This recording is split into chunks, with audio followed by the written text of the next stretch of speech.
by 15 p.m. At 4:25 p.m., Mountain Day.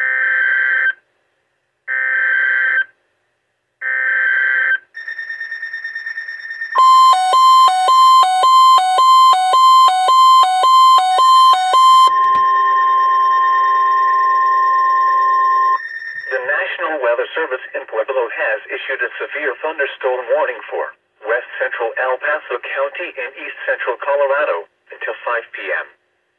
At 4:31 p.m., a severe thunderstorm was located over southwestern Colorado Springs, moving southeast at 10 miles an hour.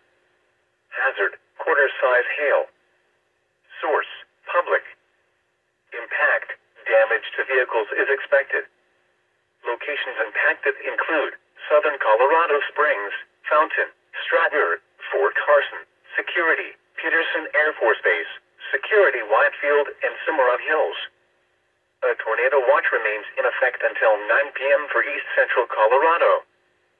For your protection, move to an interior room on the lowest floor of a building.